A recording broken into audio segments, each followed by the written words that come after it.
আসসালামু আলাইকুম। আমি নাইম দক্ষিণ কোরিয়া থেকে সবাইকে স্বাগত জানাচ্ছি আমার ইউটিউব চ্যানেল নাইমিলিতে। যদি চ্যানেলটা ভালো লাগে তাহলে সাবস্ক্রাইব করে পাশে থাকা বেল আইকনটা ক্লিক করে রাখুন, আর যদি ভালো না লাগে তাহলে দেখতে থাকুন, দেখতে দেখতে ভালো লাগা ভালোবাসা হয়ে যাবে। আহ, দর্শক, আপনারা একটা বিষয় অবগত আছেন যে আমাদের এক ইতালি প্রবাসী ভাই মামুন মারুফ তিনি একটা স্বপ্ন দেখেছিলেন, আর সেই স্বপ্নটা তিনি আমাদের বাংলাদেশের একজন মুফতি কাজী ইব্রাহিম সাহেবের সাথে তিনি তার স্বপ্নটা শেয়ার করেছিলেন। তো সেই স্বপ্নটা হচ্ছে যে তিনি করোনা ভাইরাসের সাথে স্বপ্নে কথা বলেছেন, আর করোনা ভাইরাস ওইখানে অনেক কিছু বলেছেন। তো এই স্বপ্নটার মধ্যে অনেক কিছু আছে, সায়েন্টিফিকলি ব্যাখ্যা করতে গেলে আসলে এটা আপনার অনেকটা কি বলা হয় যে প্রমাণিত না, আবার কিছু কিছু ক্ষেত্রে হয়তো কোইন্সিডেন্সলি মিলে যাচ্ছে। তো সে স্বপ্নের এক অংশে বলা হয়েছিল যে মার্কিন প্রেসিডেন্ট যিনি আছেন আপনার ডোনাল্ড ট্রাম্প, তাকেও করোনা ভাইরাসটা আক্রমণ করবে।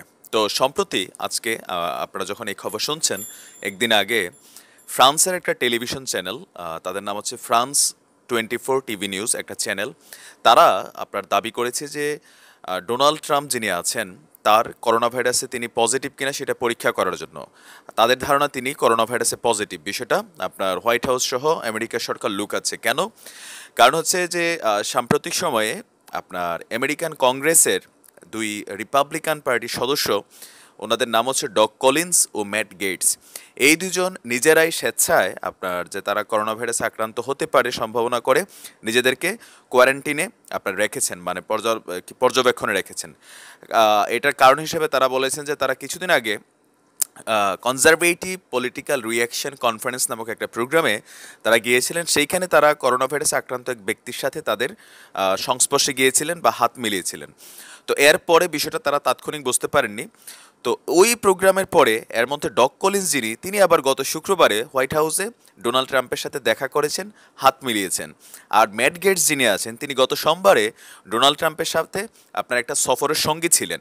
তো সেই জায়গা থেকে যেহেতু করোনা ভাইরাস সংস্পর্শে গেলেই আপনার ইফেক্ট করে যারা এই ভাইরাসে পজিটিভ মানুষ আক্রান্ত হয়েছেন, তো সেই জায়গা থেকে আপনার কি বলা হয় যে ফ্রান্সের যে টেলিভিশন চ্যানেলটা তারা আসলে দাবি করেছেন যে ডোনাল্ড ট্রাম্পও মেবি তিনি করোনা ভাইরাসে পজিটিভ, তাকে আসলে পরীক্ষা করা দরকার। কিন্তু এই বিষয়টাকে সিএনএন তাদের এক প্রতিবেদনে জানিয়েছেন যে ডোনাল্ড ট্রাম্প আসলে করোনা ভাইরাসে আক্রান্ত না, তার স্বাস্থ্য ঝুঁকি পরীক্ষার কোনো দরকার নেই। তবে বিশ্ব স্বাস্থ্য সংস্থা বিষয়টাকে কিন্তু গুরুত্বপূর্ণ নিয়েছে।